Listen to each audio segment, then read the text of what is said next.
Indo Tibetan border police force ITBP ಇಲ್ಲಿ ಖಾಲಿ ಇರುವ ಸಬ್ ಇನ್ಸ್ಪೆಕ್ಟರ್, ಹೆಡ್ ಕಾನ್ಸ್ಟೇಬಲ್ ಹುದ್ದೆಗಳಿಗೆ ಅಪ್ಲಿಕೇಶನ್ ಕಾಲ್ ಮಾಡಿದ್ದಾರೆ.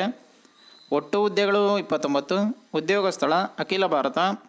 25,000ರಿಂದ 1,12,000 ತನಕ ಪ್ರತಿ ತಿಂಗಳು ಸ್ಯಾಲ್ರಿ ಬರುತ್ತೆ ಅಂತ ಹೇಳಿದ್ದಾರೆ.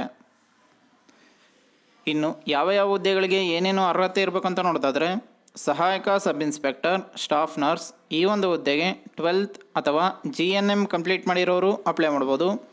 ಸಹಾಯಕ ಸಬ್ ಇನ್ಸ್ಪೆಕ್ಟರ್ ಫಾರ್ಮಸಿಸ್ಟ್ ಈ ಒಂದು ಹುದ್ದೆಗೆ 12th ಡಿಪ್ಲೊಮಾ ಪಾಸ್ ಮಾಡಿರೋ ಅಭ್ಯರ್ಥಿಗಳು ಅಪ್ಲೈ ಮಾಡ್ಬೋದು. ಹೆಡ್ ಕಾನ್ಸ್ಟೇಬಲ್ ಈ ಒಂದು ಹುದ್ದೆಗೆ 10th ಅಥವಾ ANM ಕಂಪ್ಲೀಟ್ ಮಾಡಿರೋ ಅಭ್ಯರ್ಥಿಗಳು ಅಪ್ಲೈ ಮಾಡ್ಬೋದಾಗಿದೆ. ಕನಿಷ್ಠ 18 ವರ್ಷಗಳು, ಗರಿಷ್ಠ 25 ವರ್ಷ ಒಳಗಿರೋ ಅಭ್ಯರ್ಥಿಗಳು ಅಪ್ಲೈ ಮಾಡ್ಬೋದಾಗಿದೆ. ಇನ್ನು ಅರ್ಜಿ ಶುಲ್ಕದ ಬಗ್ಗೆ ನೋಡೋದಾದರೆ, SC/ST ಮಹಿಳೆ ಮಾಜಿ ಸೈನಿಕ ಅಭ್ಯರ್ಥಿಗಳಿಗೆ ಯಾವುದೇ ರೀತಿಯ ಅಪ್ಲಿಕೇಶನ್ ಫೀಸ್ ಇರಲ್ಲ, ಅವರೆಲ್ಲ ಫ್ರೀಯಾಗಿ ಅಪ್ಲೈ ಮಾಡ್ಬೋದು. ಸಬ್ ಇನ್ಸ್ಪೆಕ್ಟರ್, ಸ್ಟಾಫ್ ನರ್ಸ್ ಈ ಒಂದು ಹುದ್ದೆಗೆ UR, OBC, EWS ಅಭ್ಯರ್ಥಿಗಳು 200 ರೂಪಾಯಿ ಅಪ್ಲಿಕೇಶನ್ ಫೀಸ್ನ ಪೇ ಮಾಡಬೇಕಾಗಿರುತ್ತೆ. ಸಹಾಯಕ ಸಬ್ ಇನ್ಸ್ಪೆಕ್ಟರ್ ಈ ಒಂದು ಹುದ್ದೆಗೆ UR, OBC, EWS ಅಭ್ಯರ್ಥಿಗಳು 100 ರೂಪಾಯಿ ಅಪ್ಲಿಕೇಶನ್ ಫೀಸ್ನ ಪೇ ಮಾಡಬೇಕಾಗಿರುತ್ತೆ.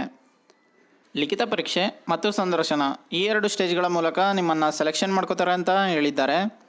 ಇನ್ನು ಯಾವ ಹುದ್ದೆಗಳಿಗೆ ಎಷ್ಟೆಷ್ಟು ಸ್ಯಾಲ್ರಿ ಬರುತ್ತೆ ಅಂತ ನೋಡೋದಾದರೆ, ಸಬ್ ಇನ್ಸ್ಪೆಕ್ಟರ್, ಸ್ಟಾಫ್ ನರ್ಸ್ ಈ ಒಂದು ಹುದ್ದೆಗೆ 35,000ರಿಂದ 1,12,000 ತನಕ ಸ್ಯಾಲ್ರಿ ಬರುತ್ತೆ. ಸಹಾಯಕ ಸಬ್ ಇನ್ಸ್ಪೆಕ್ಟರ್ ಫಾರ್ಮಸಿಸ್ಟ್ ಈ ಒಂದು ಹುದ್ದೆಗೆ 29,000ರಿಂದ 92,000 ತನಕ ಸ್ಯಾಲ್ರಿ ಬರುತ್ತೆ ಅಂತ ಹೇಳಿದ್ದಾರೆ. ಹೆಡ್ ಕಾನ್ಸ್ಟೇಬಲ್ ಈ ಒಂದು ಹುದ್ದೆಗೆ 25,000ರಿಂದ 81,000 ತನಕ ಸ್ಯಾಲ್ರಿ ಬರುತ್ತೆ. 29/6/2024ರಿಂದ 28 ಜುಲೈ 2024 ತನಕ ಅಪ್ಲಿಕೇಶನ್ ಹಾಕೋಕ್ಕೆ ಡೇಟ್ ಕೊಟ್ಟಿದ್ದಾರೆ. recruitment.indo-tibetan-border-police-force.nic.in ಈ ಒಂದು ವೆಬ್ಸೈಟ್ನಲ್ಲಿ ನೀವು ಅಪ್ಲಿಕೇಶನ್ ಹಾಕ್ಬೋದಾಗಿದೆ.